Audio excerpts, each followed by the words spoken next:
الرحمن آج آپ حضرات کے سامنے سود اور اس کی تباہ کاریوں کے حوالے سے تیسرا لیکچر آپ کے سامنے دیا جا رہا ہے۔ تو پچھلے لیکچر کے اندر آپ کے سامنے ربا الدیون یعنی قرض کے اوپر سود کا طریقہ کار اور اس کی صورتیں اور اس کے تفصیلی احکامات اور اس کے کن کن ناموں کے ساتھ انہیں پکارا جاتا ہے وہ تفصیل کے ساتھ آپ کے گوشہ گزار کیے تھے۔ اور آج کے لیکچر کے اندر سود کی جو دوسری بڑی قسم ہے جسے ربا البیوع کہا جاتا ہے تو اس پر بات کرنا چاہوں گا۔ ربا حرام کی دوسری قسم ربا البیوع ہے، جس سے مراد ہے خرید و فروخت میں عوض سے خالی زیادتی کے ساتھ معاملہ کرنا،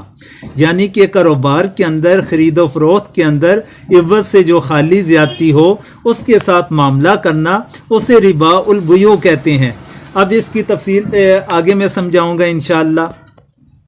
اب خواہ نقد معاملہ ہو یا ادھار ہو، نقد معاملہ ہو یا ادھار ہو، یہی ربا کی وہ قسم و صورت ہے جسے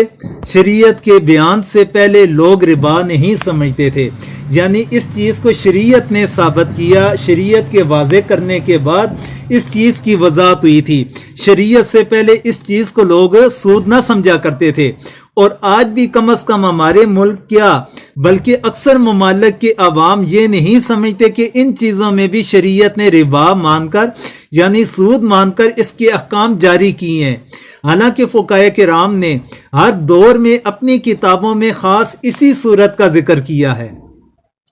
اور اسی سے بحث کی ہے۔ قسم اول کے احکام یعنی کہ ربا الدیون، جس کے بارے میں ربا الدیون کے جو احکام ہیں اس کے ضمن میں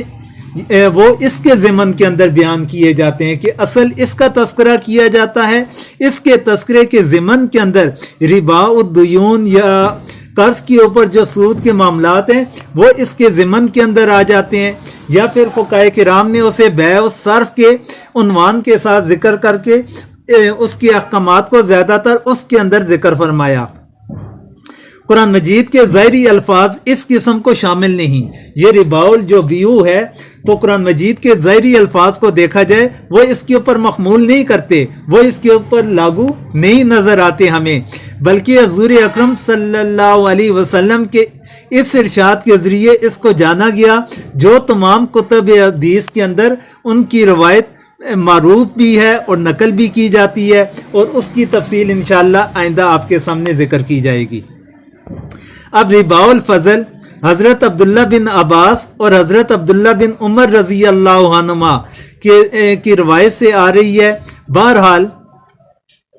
اس صورت میں جو سود کا انکشاف ہے وہ حضور کے ارشاد سے ہوا، اس لیے اسے ربا الحدیث کے نام کے ساتھ بھی پکارا جاتا ہے۔ ربا البیوع کو ربا الحدیث کہا جاتا ہے۔ کس وجہ سے کہا جاتا ہے کہ اس کا ذکر حدیث مبارکہ کے اندر آیا، اور بہت سے حضرات نے اس کی یہی تعبیر اختیار کی، اور امام شاہ ولی اللہ رحمۃ اللہ علیہ نے اسے محمول بر حقیقی یعنی ربا حقیقی کے نام کے ساتھ بھی پکارا ہے، اسے ربا خفی کے نام کے ساتھ بھی پکارا جاتا ہے، اور اسے ربا النقد کے نام کے ساتھ بھی پکارا جاتا ہے، اور اسی طرح ربا الفضل بھی اسی ہی کو کہا جاتا ہے۔ یہ اس کے مختلف نام ہوئے، ربا النقد، ربا الفضل، ربا الحدیث